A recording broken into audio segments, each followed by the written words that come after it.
Just out before me, and I ran to you. Now I sing, great is the Lord. Great is the Lord, the one who set me free. He's the King who rescued me.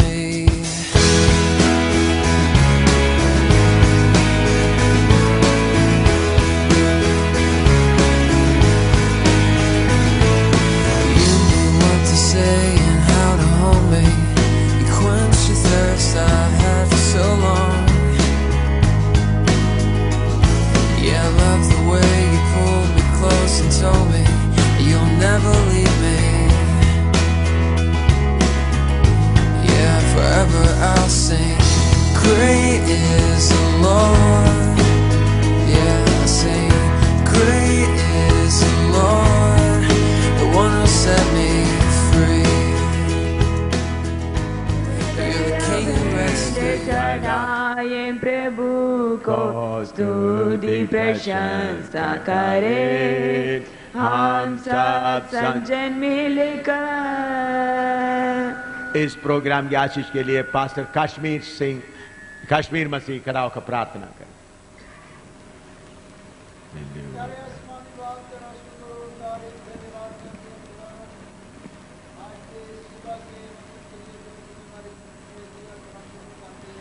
Hallelujah.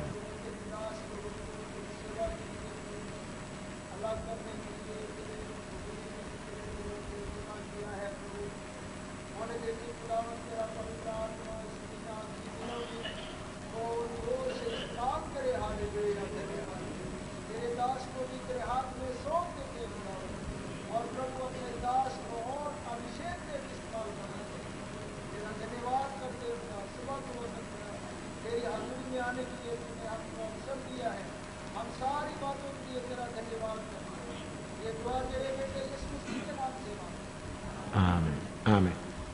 अभी जो सेवा भी हम कर रहा है उसके बारे में आयत हम पढ़कर देखेंगे। आप लोग आराम से बैठे, आपको समझाने के लिए बताता हूँ। सामने बैठा हुआ प्रभु का दास करतार मसीह और तरसीम और रोशन सिंह, ये तीनों को पिछले दिनों में उनका सेवकाई के लिए सेवकाई देखा, परखा और उनको ऑर्डेन करने जा रहा है, ऑर्डिनेशन देने जा रहा है।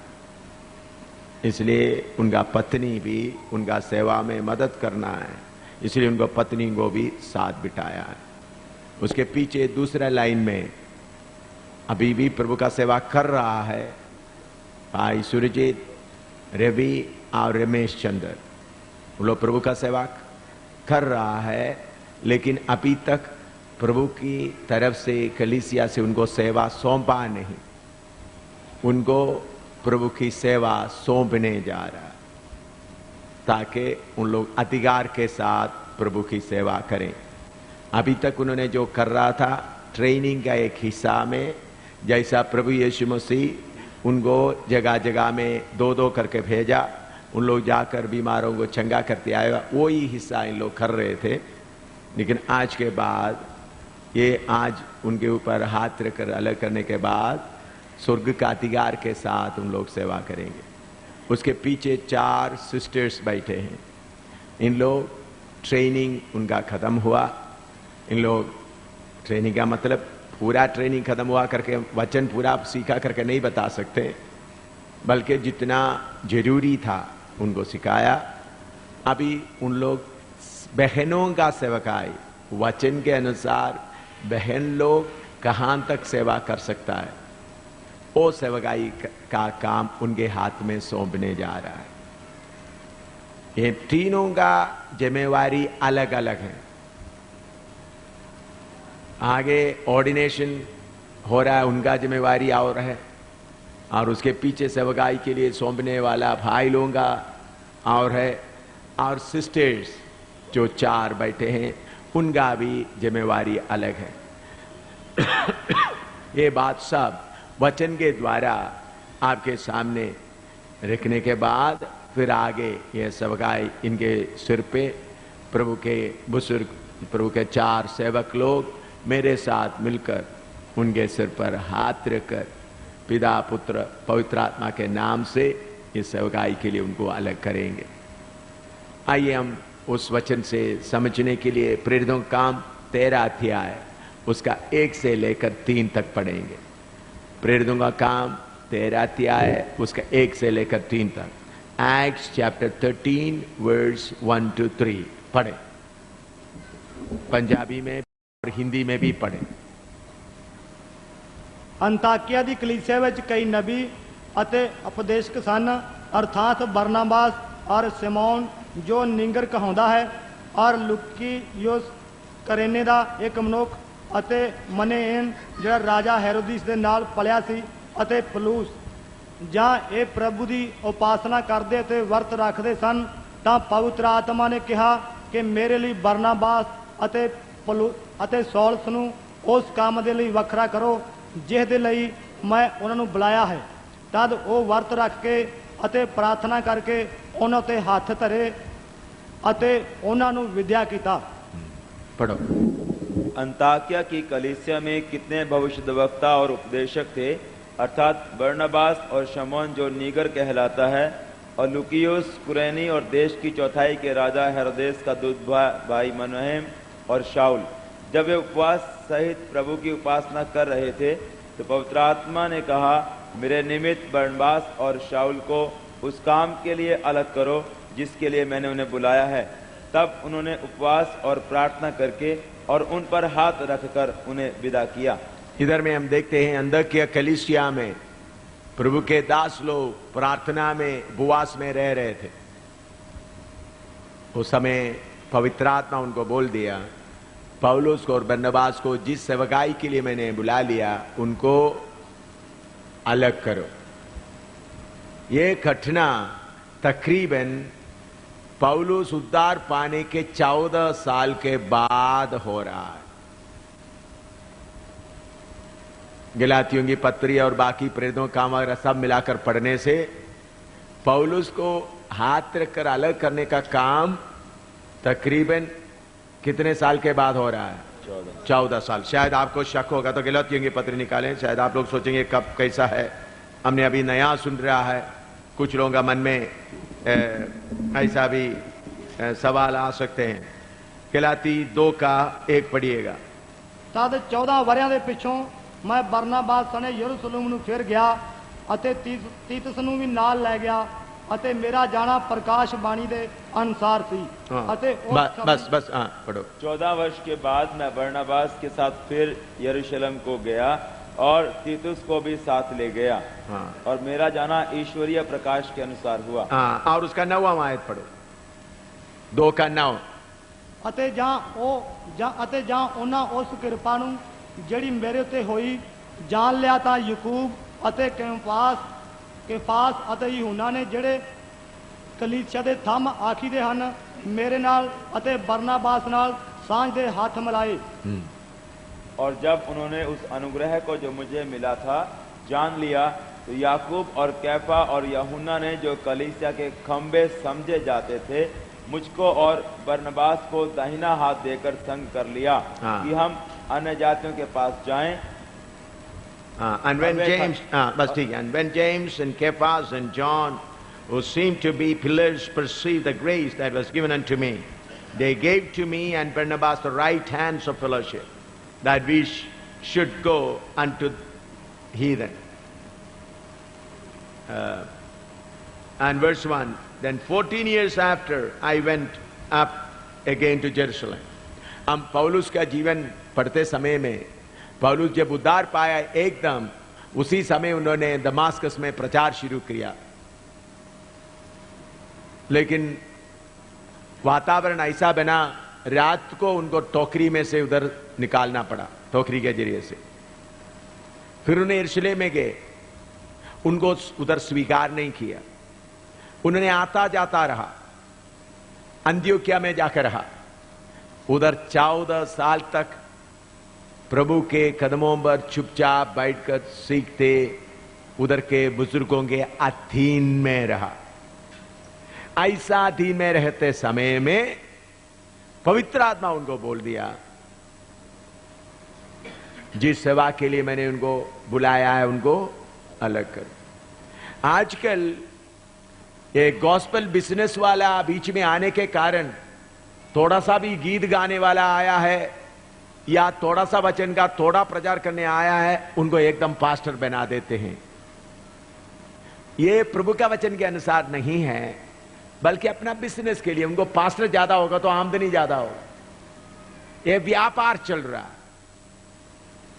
ऐसा प्रभु के कलीसिया में नहीं हो सकता। ऐसा व्यापार के जरिए से जो पास्टर बना, हमने पास्टर के तौर पर उनको स्वीकार भी नहीं करते। इधर में आप अच्छी तरह समझना, इतना बड़ा पौलुस, अद्भुत काम करने वाला पौलुस, बड़ा प्रचार करने वाला पौलुस, अच्छा पढ़ा लिखा है, धनी है, इतना बड़ा आदमी है, फिर भी यरूशलेम में उनको स्वीकार नहीं किया। अंत्योकिया में, अपना देश में जाकर उस कलीसिया में, अथीनता में कितने साल तक रहा? 14 साल। 14 साल जब रहा तब पवित्र आत्मा उनको बोला, इनको क्या करो, जिस सेवा के लिए मैंने बुलाया है उसके लिए अलग करो। आजकल प्रभु की बुलावट हो ना हो, कोई बिजनेस वाला बाइबल स्कूल शुरू कर दिया। आजकल बहुत तरह बाइबल स्कूल शुरू करते हैं। अमेरिका में एक बार गया या कोई गोरे आदमी का चमड़ा देख लिया, उनको बोलेंगे मैं बाइबल स्कूल शुरू करना है, मुझे मदद करो। गोरे आदमी को भी इंडिया में आने का टूरिस्ट वीसा मिलना है, उनको घूमना फिरना है, उनको आश करना है, सारे जगह में जाना है। तो इसलिए क्या करते हैं, इधर आकर बाइबल स्कूल शुरू करते हैं। मैं जब अमेरिका में गया, एक बहुत बड़ा जगह में केनेथ हेगे, जॉन कीथ का बड़ा कलीसिया में क्या मीटिंग के लिए मैं मुख्य प्रचारक के तौर पर गए थे। उधर मैं प्रचार कर रहा था। मैंने उधर देखा तो बहुत तेरा इंडिया में आकर प्रचार करने वाला लोग उधर बैठे। मैंने सोचा आप पास्टरों के साथ में क्यों नहीं बैठे? तो जॉन की तक बोले, ये तो हमारा चर्च का मेंबर है, विश्वासी है, चर्च का विश्वासी है। उन्होंने इंडिया में जाना चाहा, हमने इंडिया में भेजा। उधर में क्या करते हैं हमको मालूम नहीं, बार बार जाता है। तो अमेरिका से बहुत तेरे ऐसा बिजनेस वाले आते हैं, उधर में फंड रेज करते हैं, पैसा बनाते हैं, इंडिया में आकर कुछ करके चले जाते हैं। उनको ना तो परमेश्वर ने भेजा है या कलीसिया भेजा है। ऐसा बना हुआ बाइबल स्कूल में कौन पढ़ेगा जिसको नौकरी नहीं? इधर उधर में स्कूल कॉलेज का एडमिशन मिला, पूछा वो भी नहीं मिला, नौकरी भी नहीं मिला, पढ़ गया और बिजनेस का वाला लोग हाथ रखकर पास्टर बना दिया। हम ऐसा लोगों को पास्टर के तौर पर स्वीकार बिल्कुल नहीं करते, क्योंकि उनको प्रभु ने नहीं बुलाया। उनका गंदगी में हम शामिल नहीं होते। इसलिए सबके सामने ये वचन प्रचार कर रहा हूं। पौलुस प्रभु की तरफ से बुलाए हुए पौलुस भी 14 साल तक अपने कलीसिया में अधीनता में रहा। जो अभी ट्रेनिंग करने वाला लोग भी सुन लेना, 14 साल तक क्या रहा? उस कलीसिया के अधीन में रहा। तब पवित्र आत्मा बोला, इनको सेवा के लिए, जिस सेवा के लिए मैंने बुलाया उनके लिए अलग करो। तो अभी मैंने इन लोगों का नाम कितना दिन के प्रार्थना के बाद चुना है। एक दिन, 2 दिन या अचानक इधर आकर कमेटी, इसके लिए मैंने किसी से सलाह नहीं लिया। ये सेवक, बुजुर्ग सेवक लोग इधर बैठे हैं, मैंने बोला है इन लोगों को ऑर्डिनेशन देने जा रहा हूं, अगर आपको कुछ ऑब्जेक्शन है तो बता सकते हैं। मैंने इनसे ये नहीं पूछा किसको दे दें, किसको दे दें, पूछा है। ये सलाहकार के सलाह लेकर करने वाला काम नहीं, पिता पुत्र पवित्र आत्मा का आज्ञा पाकर करने का काम है। इसलिए मैं इतना दिन प्रार्थना करके इन भाइयों को बहनों को इस सेवा के लिए अलग कर रहा है, क्योंकि यीशु का कलीसिया है। पढ़िएगा पहला तीमोथी 3:15 पढ़िए, पहला तीमोथी 3:15। यदि मेरे आने में देर हो तो जान ले कि परमेश्वर का घर जो जीवते परमेश्वर की कलीसिया है और जो सत्य का खंभा है और नेम है, उसमें कैसा बर्ताव करना चाहिए। हाँ, पंजाबी में पढ़ो।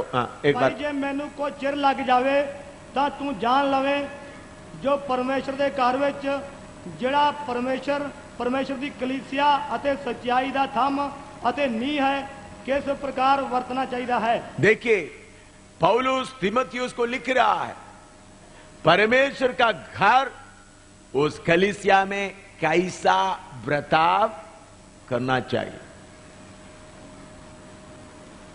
कलीसिया किसी का खेल का माल नहीं है, परमेश्वर का घर। परमेश्वर का घर के बारे में हम देखते समय में यशायाह देख रहा है, स्वर्गदूत खिरूब 2 पंगों से अपना मुंह ढांप रहा है, 2 पंगों से अपना पांव ढांप रहा है, 2 पंगों से उड़ते हुए पवित्र पवित्र पवित्र परमेश्वर करके पुकारते रह रहा है। उनको देखकर यशायाह नीचे गिर गए और उन्हें बोलने लगा, मैं अशुद्ध मनुष्य हूं। तो परमेश्वर घर में व्यवहार करना मामूली बात नहीं है। कल मैंने बताया सेवा सेवा सेवा सेवा, ये आप लोग जो सेवा बोलते हैं वो असली में सेवा नहीं है, बल्कि आप लोग उद्धार पाया हुआ लोग गवाही दे रहा। सेवा तभी करना है जब आपको सौंप दिया गया। अभी इन 4 बहनों को सेवा सौंप रहा है। मेरा पति मेरे साथ कितने साल से सेवा में, लेकिन प्रभु की आत्मा कुछ महीने पहले दिल्ली में रहते वक्त बोला, प्रभु की आत्मा बोला तुम्हारा पत्नी के ऊपर हाथ रखकर के लिए। ये इसी साल में इसी साल में हुआ। इसी साल में कौन सा महीने में हुआ? कौन सा महीने? हाँ, देखो इसके पहले उन्होंने प्रचार करती थी। मेरे साथ कितना सेवा किया, कितने इधर बैठे हुए कितने सेवकों के मां की तरह उनको खिलाता था, सब कुछ करता था। मेरा पत्नी है, लेकिन मेरा पत्नी है बोलते हुए प्रभु की फौज में नहीं आ सकता। प्रभु आज्ञा देना है, प्रभु आज्ञा देना है। मैं जब फौज में था, कैप्टन का नौकरी कर रहे हैं, मेरा पत्नी उधर जाकर मेरे ऑफिस में कोई काम नहीं कर सकता, कोई ऑर्डर नहीं दे सकता। अगर कोई ऑर्डर देगा तो उधर का जवान बोलेंगे, एम शामिल का पत्नी तुम खर में हैं, इधर में तुम्हारे कंधे पे स्टार चाहिए, यूनिफॉर्म चाहिए, कंधे में फूल चाहिए, तब आप आपका ऑर्डर मानेंगे। अगर कंधे में फूल मिलना है तो उसके लिए मेहनत होता है। इसी मुताबिक हमारे बहुत सारे पास्टरों का पत्नी लोग कलीसिया में टांग डालते हैं। मेरा पति पास्टर है, मैं भी पास्टरानी है। पास्टरानी ऐसा कोई पोजीशन नहीं है।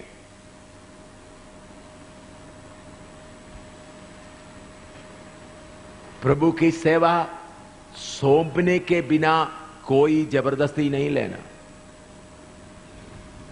मेरा पत्नी होते हुए भी इतना जगह में प्रचार करती थी, घर घर में विजिटिंग करती थी, सेवा करती थी, तब भी इसी साल मेरे ख्याल में मार्च अप्रैल में, शायद मार्च अप्रैल नहीं है, फरवरी है, कौन सा महीना?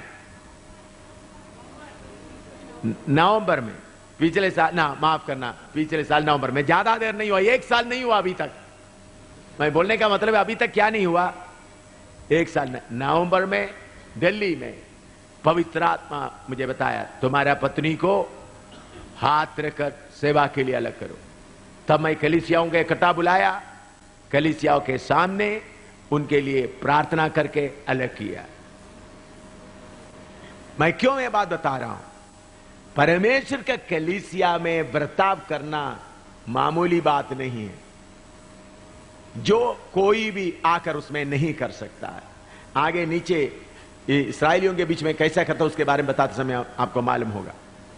सेवा सौंपने के बाद शैतान के साथ लड़ते समय में शैतान को माल में इसको अधिकार मिला हुआ है, ये अपने मर्जी से नहीं आया, इनका बात को मानना पड़ेगा, नहीं तो शैतान कभी मानेगा कभी नहीं मानेगा, डर डरा के थोड़ा सा करवा सकते हैं, लेकिन अधिकार से जाने में फर्क होता है। आगे इसलिए उनको हाथ रखकर क्या किया, सेवा के लिए अलग किया। गिनती 27 का 18 से 23 तक पढ़िएगा, समय बचाने के लिए सिर्फ हिंदी में पढ़िएगा।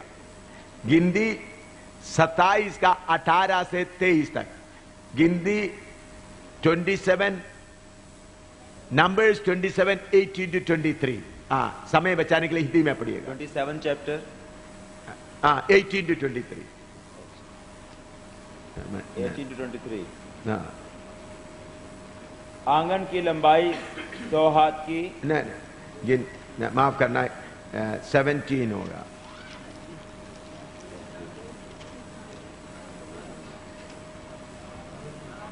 हाँ 27, 17 से 18 से 27 का 18 से पढ़े, वही 27 का 18 से पढ़िएगा। नंबर्स 27 मैंने बोला हुआ ठीक है ना?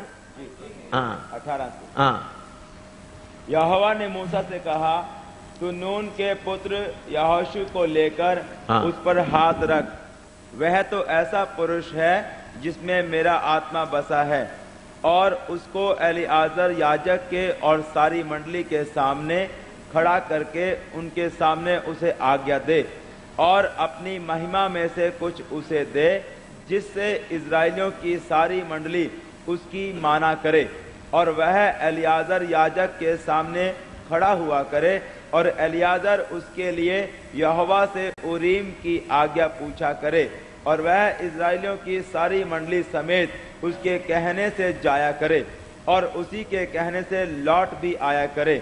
यहोवा की इस आज्ञा के अनुसार मूसा ने यहोशू को लेकर एलिआजर याजक और सारी मंडली के सामने खड़ा करके उस पर हाथ रखे और उसको आज्ञा दी, जैसा कि यहोवा ने मूसा के द्वारा कहा था।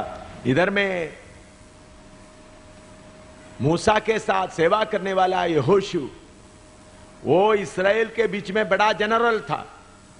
अमालेकियों की फौज को भगाने के लिए इस्राएल का बड़ा जनरल था। उस जनरल को मूसा चुन लिया, और बाद में वो बड़ा जनरल साहब, अब वचन आगे आगे पढ़ते देखे तो जनरल साहब मूसा का नौकर बन गया, मूसा का टहलुआ बना, मूसा का कपड़ा धोने वाला, तंबू का रखवाली करने वाला, उनको पानी पिलाने वाला, उस तंबू में जो जो बुजुर्ग लोग आते उनका सेवा करने वाला बन गया। इतना बड़ा जनरल साहब को कौन सा नौकरी मिला? वचन पूरा लेकर पढ़ने का समय नहीं है, मैंने बहुत बार कलीसिया में बात पढ़ाया भी है, सेवकों को मालूम है। बड़ा जनरल साहब मूसा का नौकर बन गया। नौकर बनकर काम करते करते करते मूसा लेवी गोत्र का है, यहोशू कौन सा गोत्र का आपको मालूम है? बेंजामिन गोत्र का है। उनको कोई भी हक नहीं मिलता लेवी गोत्र का जिम्मेवारी लेने के लिए, फिर भी उनका वफादारी को देखते हुए सर्वशक्तिमान परमेश्वर यहोशू को चुन लिया और मूसा को कहते हैं सारे इस्राएल के सामने उनके ऊपर हाथ रखो और तुम्हारा कुछ अधिकार उनको दो और उसके आज्ञा के अनुसार लोग आया करें जाया करें। तो मूसा ने यहोशू को देखकर उनको हाथ रखकर अलग किया। देखो यहोशू उधर में सेवा करते समय में मूसा का सेवा करते कभी नहीं सोचा था उनका मूसा का पीछे आने के लिए मौका मिलेगा। ये मौका उनका मूसा का बेटे को नहीं दिया बल्कि बेंजामिन गोत्र सबसे नीचे गोत्र का आदमी को दिया। मेरे बेटा फिन्नी प्रभु की सेवा के लिए आया, मैंने उनको जम्मू कश्मीर में क्यों नहीं रखा? बाकी सेवक लोग सब कष्ट उठा के मेरे साथ सेवा कर रहा है, मैंने उनको जम्मू कश्मीर में पंजाब में रखेगा तो बोलेगा मेरा बाप का कलीसिया है, मैं इन पास्टरों के ऊपर हुकूमत करेंगे। उनको प्रभु की सेवा के लिए बुलाया। मैंने उनके बाद क्योंकि सब बात क्योंकि गलत नमूना आप लोगों के बीच में नहीं आना, इसलिए जब मैं जिंदा रहता हूं तब मैंने जो किया हुआ बातें आपको बताएं और वीडियो में भी रिकॉर्ड कर रहा है ताकि सबूत हो जाए। मैं चाहता था मेरा बेटा और बेटी प्रभु की सेवा के लिए आए। वो अच्छा क्रिकेट खेलने वाला था, अच्छा फुटबॉलर था, गोलकीपर था कॉलेज का। मैं प्रार्थना करता रहा प्रभु तेरा मर्जी है तो सेवा के लिए बुलाना। वो कॉलेज के एग्जामिनेशन के समय आ गया। एग्जामिनेशन इम्तिहान के 1 महीने पहले उन्होंने मुझे आकर बोला पापा मुझे पढ़ने का मन नहीं लग रहा है, प्रभु मुझे सेवा के लिए बुला रहा है। मैंने बोला बेटा कैसा भी अपना डिग्री कंप्लीट करो क्योंकि इतना तक पढ़ा है। उन्होंने फिर भी पढ़ाई शुरू कर दिया। इम्तिहान का सिर्फ 4 दिन बाकी है, पैसा भी इम्तिहान का जमा किया, हॉल टिकट भी मिला, 4 दिन सिर्फ बाकी है इम्तिहान का। मेरे पास आकर बोल रहा है पापा आपको प्रभु ने सेवा के लिए बुलाया, आप एकदम इस्तीफा देकर निकल आया, क्या आप मुझे अनुमति नहीं दोगे? मुझे इम्तिहान लिखने का बिल्कुल मन नहीं है। तब मुझे मालूम हुआ उनको प्रभु ने पक्का बुलाया है, क्योंकि इम्तिहान के लिए सिर्फ कितना दिन बाकी है? 4 दिन। पढ़ने के लिए कमजोर नहीं था, बड़ा तेज अच्छा पढ़ने वाला था, अच्छा क्रिकेटर भी था, अच्छा गोलकीपर भी था। जब उन्होंने सेवा के लिए समर्पण किया उनका प्रोफेसर लोग भी निराश हो गए। एकदम मैंने उनको बाइबल क्लास में नहीं बिठाया। मेरा बेटा होने के कारण उधर जम्मू में बाइबल क्लास चल रहा था। 2 महीने तक जम्मू में जितने लोग आता जाता उनका सबका कपड़ा धोने का काम दिया। उन्होंने कपड़ा धोकर बाहर में टांगते थे, मैं जाकर चेक करते थे कपड़ा ठीक तरह से धोया है या नहीं धोया। मेरा कपड़ा नहीं, उधर में आने वाला सबका। मेरा पत्नी 1-2 बार आकर मेरे पास आकर रोई, इतना शक्ति इनके साथ मत करो। मैं आज तक इनका कपड़ा धोया करता था, इन्होंने अभी तक उनका कपड़ा उन्होंने नहीं धोया। मैंने बोला अभी प्रभु की सेवा में आ रहा है, 2 महीना तक कपड़ा धोता रहा। फिर उसके बाद कपड़ा धोने में पास हो गया, फिर 1 महीना लैट्रिन साफ करता रहा, बाथरूम लैट्रिन साफ करना जम्मू में। उसमें भी पास होने के बाद बाइबल क्लास में बिठाया। कपड़ा धोने में पास हो गया, लैट्रिन साफ करने में पास हो गया, उसके बाद बाइबल क्लास में बिठाया। उसके बाद प्रभु की सेवा के लिए प्रभु ने बोला, मैंने बोला जिधर में कोई आत्मा नहीं है उधर जाकर मेहनत करो। पंजाब में उस वक्त उन्होंने नौजवान लोगों के बीच में सेवा कर रहा था, प्रचार अच्छा कर रहा था, लेकिन अगर पंजाब में रहेगा तो बोले एम शामिल का बेटा है इसलिए पास्टर लोग उन्होंने कैसा भी सेवा में आया, ऐसा कोई सबूत नहीं और नहीं चाहिए। इसलिए जिधर में एक भी विश्वासी नहीं है उधर में जाकर लड़कर प्रभु की कृपा से कलीसिया साबित किया। इससे मुझे पक्का मालूम होता है इसको कौन बुलाया है, प्रभु ने बुलाया। उधर में कलीसिया साबित करने में मुसलमान लोगों ने मैं और मेरा पत्नी के सामने बोला, इनको जिंदा हम नहीं छोड़ेंगे, इनका लाश भी तुमको नहीं मिलेगा। सबके सामने बताया। मैं और मेरा पत्नी थे उधर, मुसलमान लोगों ने, तब भी हमने डरा नहीं। प्रभु ने कृपा दिया। मैं क्यों इतना बात में, मुझे पूरा मालूम है मेरा बेटा फिन्नी को मैंने सेवा में नहीं लाया, यीशु ने बुलाया और यीशु ने सेवा सौंपा, तो इसलिए उनका सेवा कोई छीन कर नहीं ले जा सकता है। तो सेवा मां बाप की तरह से नहीं आता। अगर मुझे एक सोडा फैक्ट्री है, एक सोप फैक्ट्री है, एक बिस्किट फैक्ट्री है, तो मेरे बेटे को दे सकता है, मेरा पत्नी को दे सकता है, लेकिन यीशु का सेवा, यीशु जिसको चुनेगा उनको देना है। इधर में सर्वशक्तिमान परमेश्वर बोलते हैं, मूसा, बेंजामिन कबीले से तुम्हारा नौकर का काम करने वाला यहोशू को मैंने चुन लिया है। ऐसा यहोशू को, तो इसका मतलब सेवा के लिए चुनने का काम ना तो बाप का है ना तो मां का है, बल्कि सर्वशक्तिमान परमेश्वर का हाथ में है।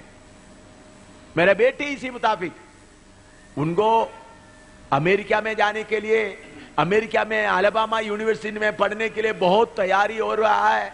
कुछ लोग इंतजाम किया, मेरे अंदर का प्रार्थना था प्रभु वो भी सेवा में आए। वो उन्होंने मुझे बोलती थी, पापा मैं अमेरिका में अलाबामा यूनिवर्सिटी में पढ़ेंगे और उधर से आकर मैं कंप्यूटर इंजीनियर बनकर चीन में आएंगे और उधर आकर आपका सेवा में मदद करेंगे, या पैसा कमा कर आपको सेवा में मदद करेंगे, या अमेरिका से पैसा आपको भेजेंगे, ऐसा बोलती थी। मैं चुपकर सुनता था, प्रार्थना करता रहा। लेकिन एक बार मैं चीन से वापस आ गया, 1 जनवरी का महीना है, मेरा गला पकड़कर रोती हुई बोली, मुझे कोई पढ़ाई नहीं चाहिए, मुझे अमेरिका में नहीं जाना, मुझे यीशु का सेवा करना। रोती रोती बोला। उन्होंने बोला मुझे और पढ़ना नहीं। वो भी कॉलेज में अच्छी तरह पढ़ने में बहुत स्मार्ट थी, पढ़ने में कमजोर नहीं थी। बोला मुझे एक दिन भी अभी पढ़ाई नहीं करना, प्रभु ने मुझे सेवा के लिए बुलाया। मैंने क्यों ये बात दोनों बताया, हमारे फैमिली के बारे में थोड़ा सा बताने के लिए नहीं। प्रभु जिसको नहीं चुनते वो सेवा में ना आए। अभी समस्या सेवकों का कमी नहीं है, अभी समस्या हजारों सेवकों के बीच में प्रभु ने भेजा हुआ सेवक कौन है मालूम नहीं होता। अभी सेवक लोग चाहिए, सेवक लोग आपके बीच में से भी निकलना है, लेकिन चुनने का काम किसका है? प्रभु का है। चाहे पत्नी हो, चाहे बेटा या बेटी हो। तो परमेश्वर ने बोला यहोशू को चुनो, यहोशू को लाया, सबके सामने उसके ऊपर हाथ रखा, मूसा का अधिकार कुछ उनको दिया है। अभी 2 तिमोथी 1:6 पढ़िएगा। 2 तिमोथी 1:6।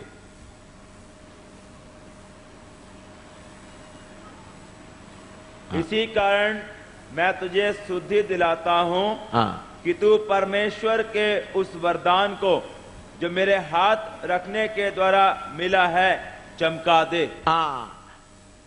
मेरे हाथ रखने के द्वारा तुमको मिला हुआ वरदान को चमका दे। आज आप लोगों के ऊपर हाथ रखने जा रहा है, आपका बर्तन तैयार रहना है। इधर देखना आप जो बैठे हुए, आपका बर्तन कैसा रहना है? तैयार रहना है। कोई कमी घटी है तो प्रभु के सामने अभी बैठे बैठे प्रभु मुझे और शुद्ध कर, प्रभु मुझे और शुद्ध कर। आपका बर्तन तैयार रहना, ताकि हम लोग आकर आपके ऊपर हाथ रखते समय में, हाथ रखते समय कुछ वरदान भी मिले। मूसा हाथ रखते हुए अधिकार भी दे दिया, उसके लिए यहोशू योग्य बना। आज पिता पुत्र पवित्र आत्मा के नाम से आपके ऊपर हाथ रखते समय में हम कमजोर सेवक लोगों के जरिए से हाथ रखा समय पवित्र आत्मा आपको सेवा के लिए जरूरत वरदान भी आज देना है। और 1 तिमोथी 4:14 भी पढ़िएगा।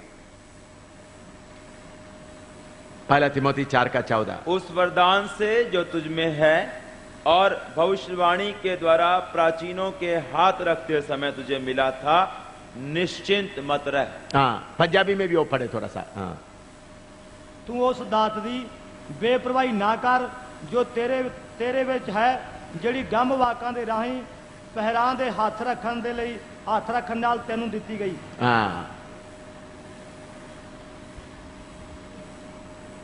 सेवक लोग या बुजुर्ग लोग हाथ रखने के कारण मिला। मैं मेरे साथ हाथ रखने के लिए आया हुआ सेवकों के लिए भी मैं विनती करता हूं, आप भी प्रार्थना के साथ आए। आपके हाथ रखने से प्रभु का शक्ति उन पर बहे। हम देखते हैं अंत्योख्या कलीसिया में उपवास करते समय प्रार्थना करते उनके ऊपर हाथ रखा।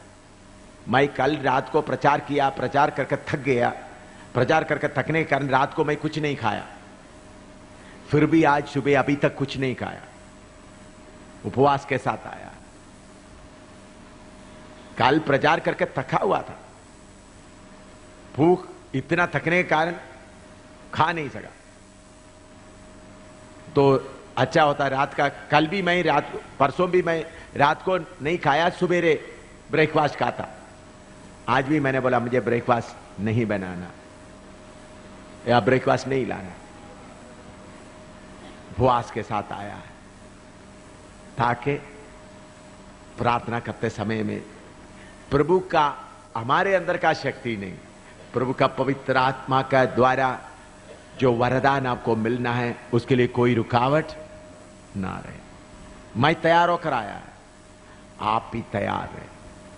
जब ये प्रोग्राम, ये वचन चलते समय में, प्रभु मैं कमजोर हूं, मैं मिट्टी का बना हुआ हूं, मेरे अंदर गलतियां बहुत है, प्रभु तेरा वरदान देकर मुझे हाथ रखकर अधिकार दिया करके मालूम होने के लिए मेरा खुद ही को छोड़ता हूं, मेरा अपनापन को छोड़ता हूं, मेरा बड़ापन को छोड़ता हूं। प्रभु तेरा वरदान मुझ पर आना चाहिए। इस प्रार्थना की हालत में रहना है। आगे समर्पण के बारे में कुछ वचन भी पढ़ना चाहता हूं। पहले पुराना नियम का समर्पण का बताता हूं, उसके बाद नया नियम के। लेवी व्यवस्था 8 का 22 से 24 तक पढ़िएगा। लेवी व्यवस्था 8 का 22 से 24 तक। Leviticus 8:22-24। फिर वह दूसरे मेंढे को जो संस्कार का मेंढा था समीप ले गया, और हारून और उसके पुत्रों ने अपने अपने हाथ मेंढे के सिर पर रखे, तब वह बलि किया गया।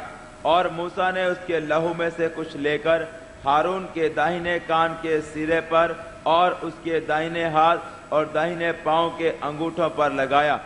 और वह हारून के पुत्रों को समीप ले गया और लहू में से कुछ एक एक के दाहिने कान के सिरे पर और दाहिने हाथ और दाहिने पांव के अंगूठों पर लगाया। और मूसा ने लहू को वेदी पर चारों ओर छिड़का, और उसने चर्बी और मोटी पूंछ और आंतड़ियों पर की सब चर्बी और कलेजे पर की झिल्ली समेत दोनों गुर्दे और दाहिने जांग से सब लेकर अलग रखे। और अखमीरी रोटी की टोकरी जो यहोवा के आगे रखी गई थी, 24 तक। इधर में देखते हैं समर्पण करने के लिए मेंढा ले आया, उनको काटा, उनका खून लेकर, आप लोग इधर ध्यान देना, इधर देखो, आरोन और उनका पुत्र के दाहिने अंगूठे में और उनका दाहिने कान में लगाया। यह है समर्पण। आज आप प्रभु की सेवा के लिए आगे आ रहा है, आपका कान, खून लगा हुआ कान, आपका दाहिने हाथ, उसका मतलब हर काम समर्पण किया हुआ काम। मेरा हाथ समर्पण किया हुआ हाथ है, मेरा कान समर्पण किया हुआ कान है। मेरा पाव भी क्या है, समर्पण किया। मैं मामूली व्यक्ति नहीं हूं। दोबारा वही पढ़े 22 से 24 तक, दोबारा पढ़े। फिर वह दूसरे मेंढे को, जो संस्कार का मेंढा था, समीप ले गया, और हारून और उसके पुत्रों ने अपने अपने हाथ मेंढे के सिर पर रखे। तब वह बलि किया गया, और मूसा ने उसके लहू में से कुछ लेकर हारून के दाहिने कान के सिरे पर, इधर में दाहिने कान के सिरे पर, और उसके दाहिने हाथ के और दाहिने पांव के अंगूठों पर लगाया। दाहिने पांव के अंगूठे और दाहिने हाथ के अंगूठे पर लगा। अगर कहीं इसके पहले, इधर देखो, इसके पहले जाते समय मैं मनमर्जी से जाता था, अभी जाते समय मैं समर्पण किया हुआ आदमी हूं। हर जगह में मैं नहीं जा सकता। मैं समर्पण किया हुआ, मेरा हाथ समर्पण किया हुआ है, अपना मर्जी से काम करने का नहीं। मेरा कान समर्पण किया हुआ है। खून लगने का समय है। उधर में मेंढे का खून लगा है, इधर में किसका खून लग रहा है? प्रभु यीशु का खून। समर्पण। कान में यीशु का खून लगा हुआ है, हाथ के अंगूठे में यीशु का खून लगा हुआ है, पाव के अंगूठे में यीशु का खून लगा। मैं मामूली व्यक्ति नहीं। मैं ये वचन बताने के बाद आपको उधर ही खड़ा होकर एक एक शब्द में बोलना है। मैं इस वचन के अनुसार समर्पण करता हूं। स्टेज में आकर बोलने का जरूरत नहीं, उधर ही खड़ा होकर मैं इस वचन के अनुसार अपने आप को समर्पण करता हूं। एक ही शब्द में, लंबा गवाही का कोई समय नहीं। आप अपने अपने जगह में खड़े हो जाएंगे, अभी नहीं, वचन बताने के बाद में। प्रभु के सामने मैं समर्पण करता हूं, उसके बाद ही आगे का प्रोग्राम होगा। उसका 8 का व्यवस्था 8 का 30 पढ़िएगा, 12 पढ़िएगा, 12 पहले 12 पढ़िएगा। खून लगाने के अलावा अभिषेक का तेल भी लगाया जाता है। और उसने अभिषेक के तेल में से कुछ हारून के सिर पर डालकर उसका अभिषेक करके उसे पवित्र किया। अभिषेक करके पवित्र किया। खून लगाया, उसके बाद क्या किया है? अभिषेक का तेल लगाकर पवित्र किया। और उसका 30वां पद पढ़िएगा। और मूसा ने अभिषेक के तेल और वेदी पर के लहू दोनों में से कुछ लेकर हारून और उसके वस्त्रों पर और उसके पुत्रों और उनके वस्त्रों पर भी छिड़का। तेल लेकर सिर में सिर्फ नहीं, वस्त्रों तक लगाया। इधर सुनना, किधर लगाया? वस्त्रों तक। अलग किया हुआ लोग पहनने का कपड़ा भी कैसा कपड़ा होना चाहिए? हैं? शुद्ध किया। उसका मतलब बाकी लोगों की तरह मर्जी से कपड़ा पहन के घूमने का नहीं है। अभी बहन लोगों के लिए एक यूनिफॉर्म बना दिया, ये रंग और थोड़ा बदल सकता है। और मैंने बोला उनका सूट बनाते समय में कैसा होना चाहिए, अपना छाती दिखाते हुए, आधा नंगा करते हुए नहीं। और उनका कपड़े के ऊपर भी क्या लगाया? तेल और खून छिड़का। इसका मतलब ये दिखावटी कपड़ा पहनने का नहीं। मैं कपड़ा पहनते समय में भी मेरा मन मर्जी का आगे का नहीं होगा, मेरा दिखावटी का नहीं होगा। मेरे यीशु को स्वीकार का योग्य। अभी बहन लोग ये कपड़ा पहन के बैठा है, ये लोग सेवा के जाते समय ये कपड़ा पहनेंगे, घर में या सफर करते समय अपना कपड़ा पहनेंगे, लेकिन वो कपड़ा भी कैसा होगा? नमूने का होगा। पास्टर लोगों का पत्नी लोग समझ में आया? बहुत सारा पास्टर लोगों का पत्नी अपना ध्यान नहीं रखता, थोड़ा सा झुक गया तो पूरा छाती दिखाई देता है। बहुत बुरी बात है।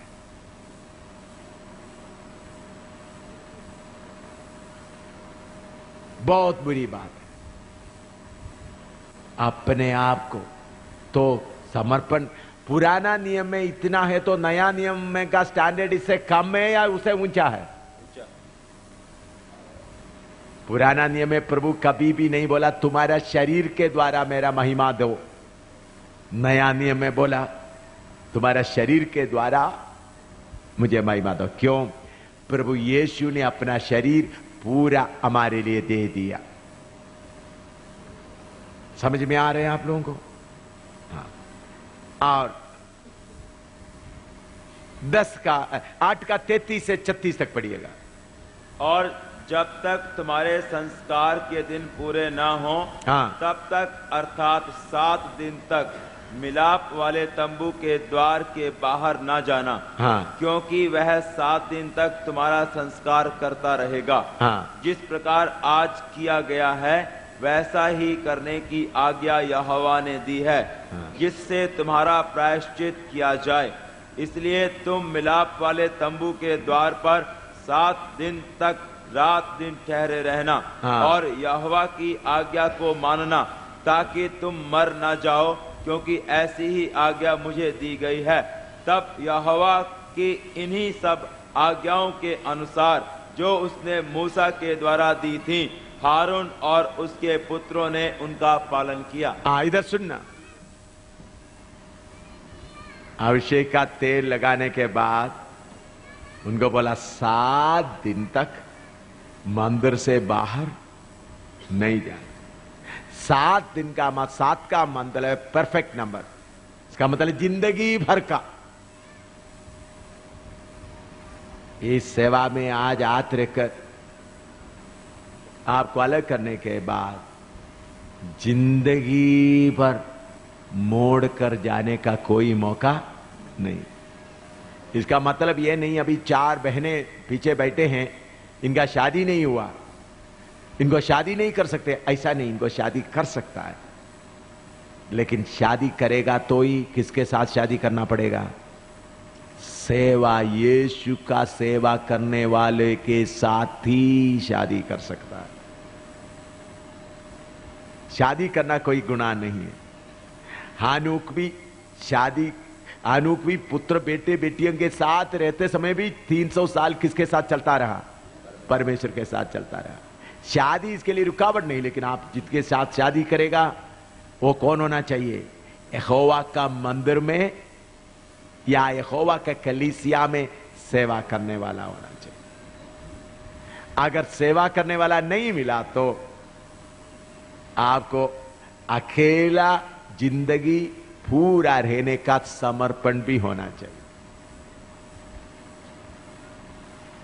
अगर सेवक नहीं मिला, किसी से शादी करके पीछे नहीं जा सकता। यह समर्पण भी आज करना, क्योंकि अभिषेक का तेल लगने के बाद तंबू से क्या नहीं हो सकता? बाहर नहीं जा सकता। 10 का 7 भी पढ़िएगा, देखिए 10 का 7। और तुम लोग मिलाप वाले तंबू के द्वार के बाहर ना जाना। मिलाप वाले तंबू के द्वार के बाहर नहीं जाना। ऐसा ना हो कि तुम मर जाओ। हाँ, तुम मर जाओ, क्योंकि यहोवा के अभिषेक का तेल तुम पर लगा हुआ है। क्योंकि यहोवा का अभिषेक का तेल तुम पर लगा हुआ है। तुम पर लगा हुआ है। बाहर जाएगा तो क्या होगा? मरेगा। हमको अभिषेक करने वाला कौन है? पहला यूहन्ना 2 का 27 पढ़ो। नया नियम में अभिषेक करने वाला कौन है? पहला यूहन्ना 2 का 27। और तुम्हारा वह अभिषेक जो उसकी ओर से किया गया, अभिषेक जो उसकी ओर से दिया गया, तुम में बना रहता है। तुम में बना रहता है, और तुम्हें इसका बस अभिषेक तुम में बना रहता है। कौन अभिषेक कर रहा है? हारून को मूसा अभिषेक किया, आज आपको कौन अभिषेक करने जा रहा है? सर्वशक्तिमान परमेश्वर अभिषेक करने जा रहा है। जब हम कमजोर लोग आपके ऊपर हाथ रखेगा तो सर्वशक्तिमान परमेश्वर आपको अभिषेक करने जा रहा है। अच्छा, अभिषेक क्या क्या करेगा? नीचे अभिषेक किया, उसका आगे पढ़ो।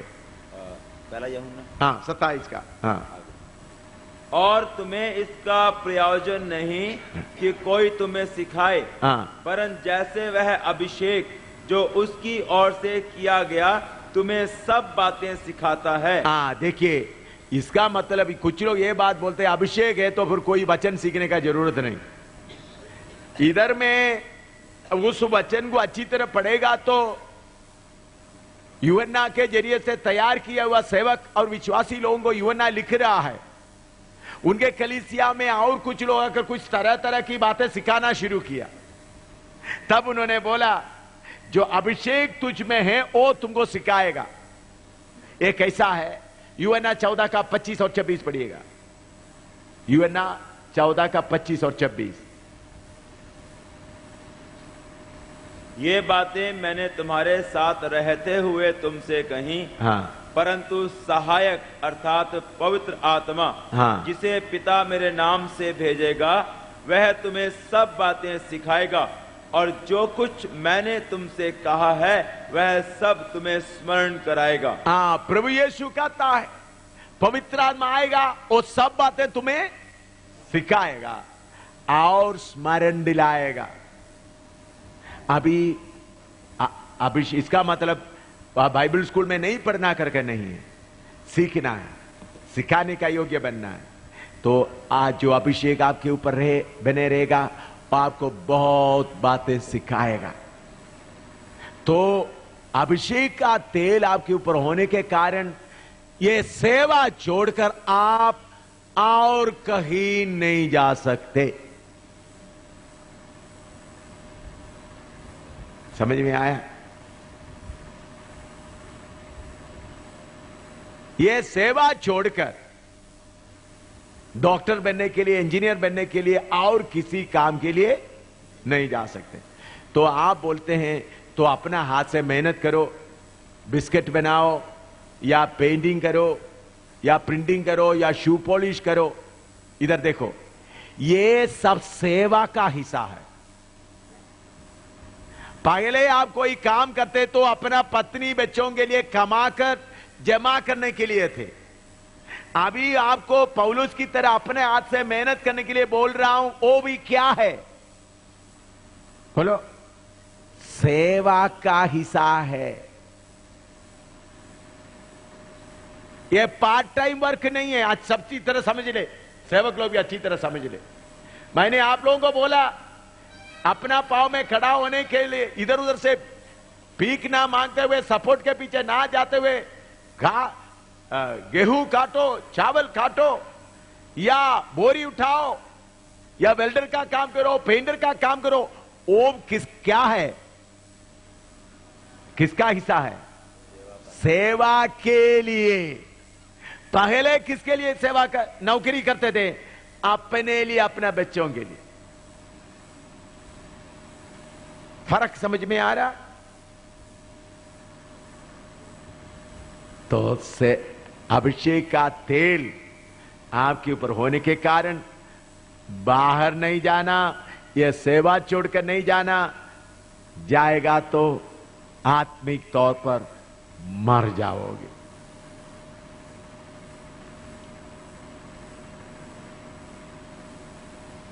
तो इसलिए अपने आप को समर्पण करते हुए प्रभु के सामने आगे बढ़ना है। दूसरा कोरिन्थियों 8 का 4 और 5 पढ़िएगा।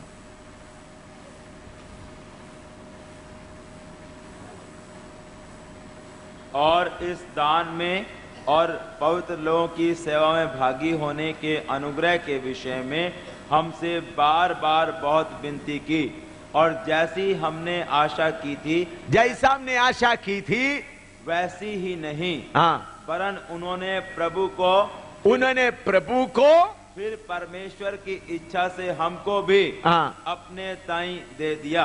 इधर देखना, समर्पण, प्रभु को समर्पण करना, प्रभु के तरफ से मुकर्रर किया हुआ प्रेरितों को, अगुवों को भी आप क्या करते रहना, समर्पण करते रहना। ये ऐसा नहीं चाहिए, ठीक है। अभी कल रोशन सिंह ने बोला, रोशन सिंह तुम ऐसा नहीं करना। अच्छा ठीक है, मुझे कितना फेलोशिप और मिलने का है, मैं छोड़कर चले जाता हूं, कोई आपको नहीं रोकेगा उधर से। लेकिन कांटा किसको पड़ेगा, आपको पड़ेगा। लूसीफर आपको देकर बोले तुम तो पागा हुआ सेवक है। लूसीफर आपको देकर क्या बोलेगा, तुम पागा हुआ सेवक मेरे ऊपर आकर आज्ञा दे रहा है। अपने आप को समर्पण करना है।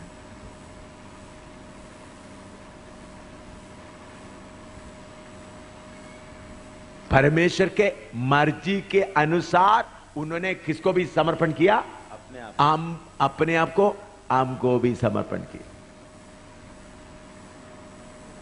यह समर्पण होने के कारण हमारे एक सेवक के बीच में गलती आया। मैंने बोला सेवक आप नहीं करो, मेरे पास आकर हो। 6-7 महीना मेरे साथ रहा, मुझे मालूम हुआ प्रभु ने उनको अभिषेक दोबारा करना चाहता। मैंने प्रार्थना की, उसी कलीसिया में गए, उनको वही कलीसिया दोबारा सौंप दिया। क्यों, अगर उनको समर्पण नहीं होता तो क्या होता था, दाहिने बाएं जा सकता था। अगर दाहिने बाएं जाने से भी कलीसिया साथ रहना था, लेकिन प्रभु के सामने क्या नहीं होना था, कोई आशीष नहीं होना था। तो आज आप लोग प्रभु को भी और हमको भी समर्पण करना है। जब आप प्रभु को भी और हमको भी समर्पण करेगा तो आपके विश्वासी लोग आपको समर्पण करेगा, तब भी आप लोगों को सिद्ध कर सकेगा। हमारा काम सिर्फ प्रचार करके चलने का नहीं है, एक एक को क्या करना है, सिद्ध करना है। अभी हम प्रार्थना करने जा रहा है, आप घुटना में बैठे, हम मिलकर थोड़ी देर इनके लिए प्रार्थना करें। आप अपने आप को तैयार करें, प्रभु के सामने अपने आप को तैयार करें। घुटना में बैठे, एक हाथ इधर में देखते हुए नहीं, घुटना में अच्छी तरह बैठे। हाँ हाँ, हालेलुया। प्रार्थना करें, अपने आप को तैयार हो जाए। आपको अभिषेक करने वाला प्रभु है। आपके कान में, आपके हाथ के अंगूठे में, पांव के अंगूठे में यीशु का खून लगना है। तैयार हो जाए, शुद्ध हो जाए। इन सेवकों के लिए प्रार्थना करें, इन सेवक लोग शुद्ध होने के लिए प्रार्थना करें, प्रभु इनको कबूल करने के लिए, तैयार करने के लिए प्रार्थना करें। सब मिलकर प्रार्थना करें।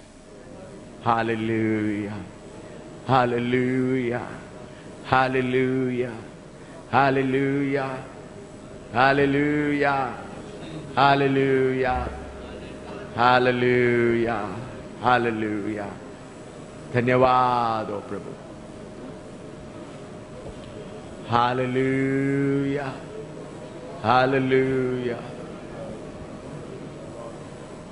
तेरे लौह से मुझे तोले तू प्रभु, पूरी तौर से अभी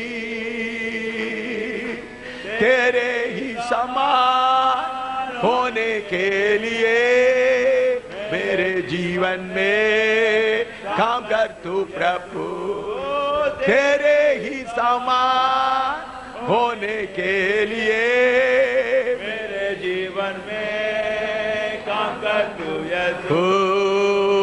तेरे की से मुझे उठाया, चट्टान पर खड़ा कर दिया। तेरे लिए दलदल की कील से मुझे उभारा, चट्टान पर खड़ा कर दिया। नया किया क्षमा किया है, तमाम पापों को स्मरण करता है कि मैं मिट्टी हूँ। क्षमा किया है, तमाम पापों को स्मरण करता है कि मैं मिट्टी हूँ। हो तेरे लोगों से मुझे दो बोले तू प्रभु पूरी तौर से अभी तेरे समान होने के लिए मेरे जीवन में काम कर तू प्रभु। तेरे समान होने के लिए मेरे जीवन में काम कर तू प्रभु।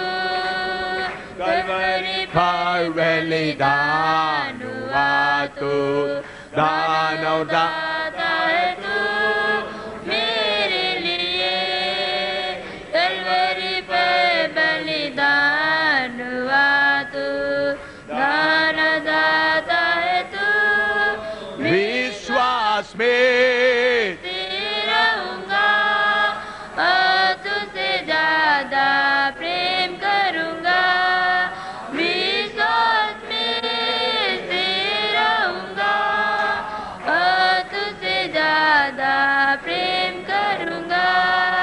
तेरे लहू से मुझे धोले दो प्रभु पूरी तौर से अभी तेरे ही समान होने के लिए मेरे जीवन में काम कर तू प्रभु। तेरे ही समान होने के लिए मेरे जीवन में काम कर तू प्रभु। आमीन, आमीन। अभी प्रार्थना करते समय में खड़े होकर समर्पण करेंगे। ये तीनों सेवकों का पत्नी, करतार का पत्नी, तरशीम का पत्नी और रोशन सिंह का पत्नी, इनको ऑर्डिनेशन नहीं हो रहा है। इन पत्नियों को जैसा मेरे पत्नी के ऊपर हाथ रखकर अलग किया, इनको हाथ रखकर अलग नहीं कर रहा है। इन पत्नियों को इसलिए बुलाया है अपना पति के ऊपर मिला हुआ जिम्मेवारी को समझकर अच्छा पत्नी का सेवा करे, उनके काम के द्वारा कलीसिया को तरक्की मिले, सेवा में कोई गड़बड़ ना हो। आप लोग पत्नी लोग भी अपने पति के साथ वफादारी से चलते समय में एक दिन परमेश्वर बोलेगा इनको अलग करो। जैसा मेरा पत्नी को पवित्र आत्मा बोला इनको अलग करो, अलग करके सेवा सौंप दिया। अभी आपको सेवा नहीं मिल रहा है, क्योंकि बाद में देखो हमको भी सेवा मिल गया।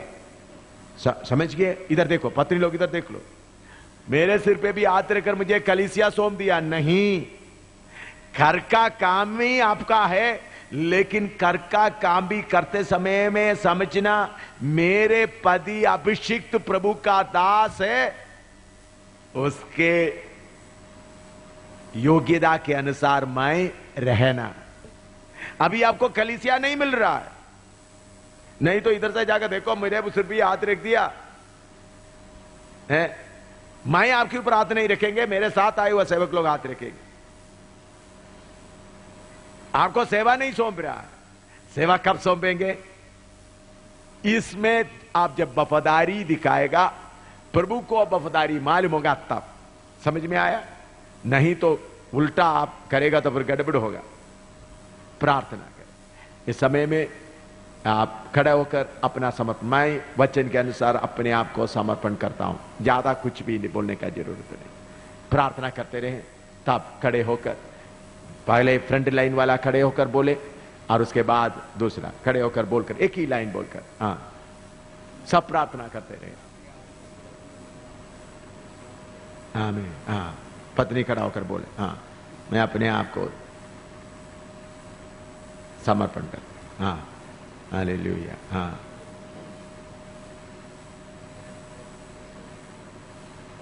हाँ, आमीन। हाँ, आमीन। हाँ, आमीन। सबसे पहले तीनों सेवकों के लिए प्रार्थना करेंगे, उसके बाद पीछे जो लाइन में 3 सेवक हैं उनके लिए प्रार्थना करेंगे, उसके बाद बहनों के लिए प्रार्थना करेंगे।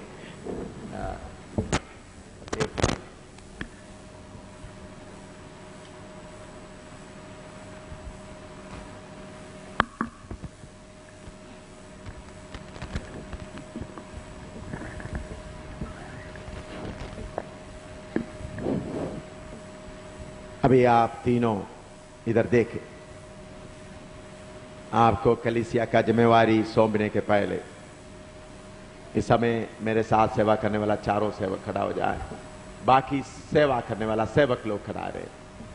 पास्टर लोग, मैं विनती करता हूं चाहे कोई सी भी फेलोशिप हो हमारे साथ खड़ा हो जाए, क्योंकि प्रभु का आप चारों इधर आ जाए, स्टेज में इधर आ जाए। हाँ, इधर आ जाए।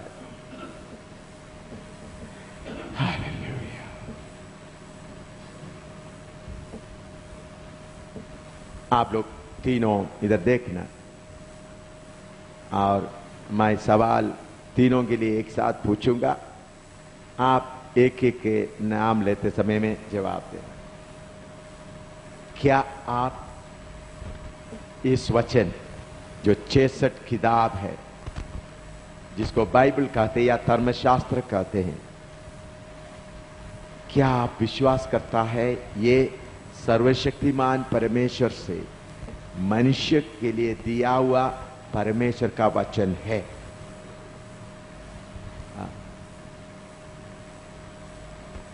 क्या आप प्रभु के कलीसिया के सामने वायदा करता है कि इस वचन को पढ़ते हुए, इस वचन का एक एक बात को मालूम करते हुए अपना जीवन को इस वचन के अनुसार बनाने के लिए मैं पूरे कोशिश करूंगा करके आप वायदा करता है?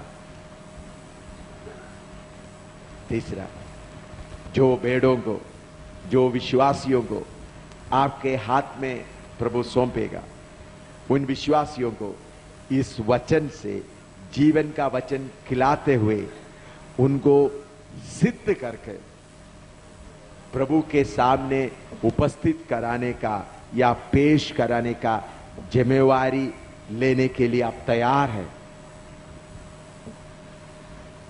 आखिरी सवाल थोड़ा सा कठिन है।